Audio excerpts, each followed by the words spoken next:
Employees working in areas where there are potential electrical hazards must be provided with and use electrical protective equipment, appropriate for the parts of the body to be protected, and the work performed. Protective equipment must be maintained in a safe, reliable condition and be periodically inspected or tested. Protective equipment must be maintained in a safe, reliable condition and be periodically inspected or tested as required by 29 CFR 1910.137, Electrical Protective Devices.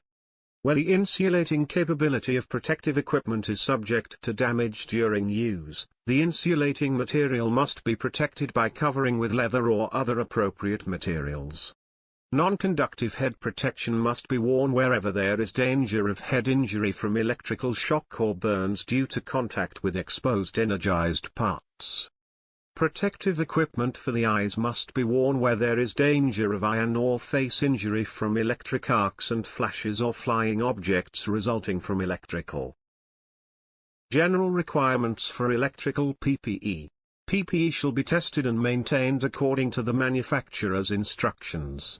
Employees are responsible for providing compliant underlayers of clothing made from natural fibers. Exposed body parts shall be protected with non-conductive materials. Protective equipment and clothing intended for protection from an arc flash must be rated by the manufacturer for use in the environment where the energized equipment is located. Arc-rated clothing is tested and rated as an assembly. Qualified employees shall always use all components of the assembly required by the manufacturer. Qualified employees shall not mix components from other arc-rated manufacturers unless permitted to by the manufacturer. Specific underlayers, undergarments, safety glasses, and hearing protection devices are typically not specified by the manufacturers of arc-rated outerwear. PPE hazard assessment.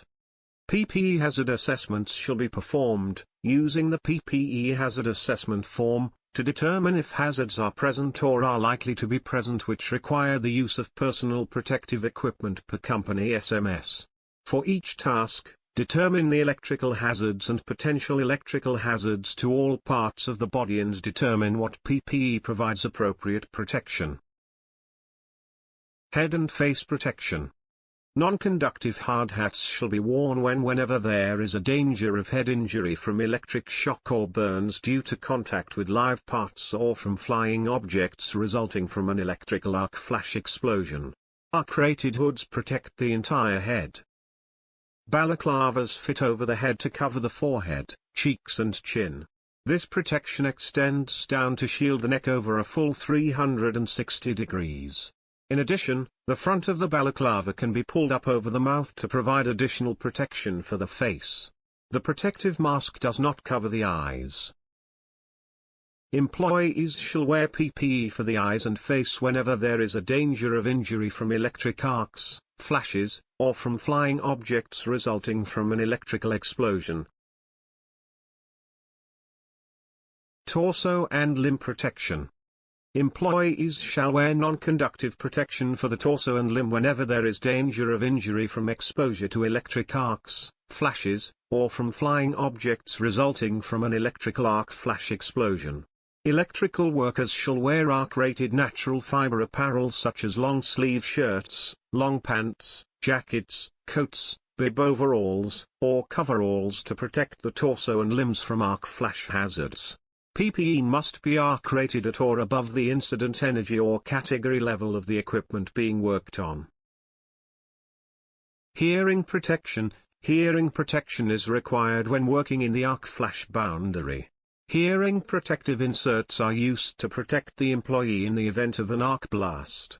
The sound pressure level of an arc flash incident could exceed 140 decibels. Hand protection.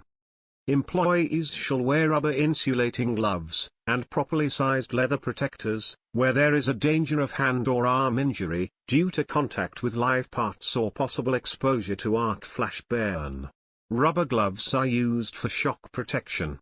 Rubber gloves must be tested after each use, if not worn with leather protectors. Rubber and leather protective sleeves shall be worn together in combination. Foot protection: electrical workers shall wear leather A-rated footwear. Shoes should be clean and free of oil and debris. Undergarments. Employees are responsible for providing compliant underlayers of clothing that must be made from natural fibers.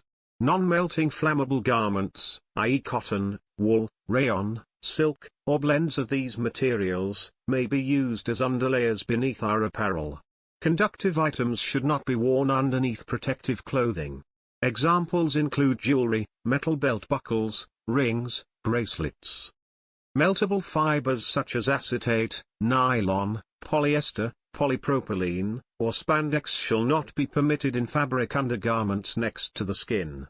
An incidental amount of elastic used on non-melting fabric underwear or socks is allowed. General protective equipment and tools. Insulated tools and handling equipment must be used by employees working near exposed energized conductors or circuit parts if the tools and/or equipment may contact the conductors or parts. The insulating material of tools and equipment must be protected where it is subject to damage. Fuse handling equipment, insulated for the circuit voltage, must be used to remove or install fuses when the fuse terminals are energized. All ropes and hand lines used near exposed energized parts must be non-conductive. Alerting techniques must be used to warn and protect employees from electrical shock hazards, burns, or failure of electric equipment parts. Safety signs, safety symbols, or accident prevention tags must be used where necessary to warn employees about electrical hazards which may endanger them.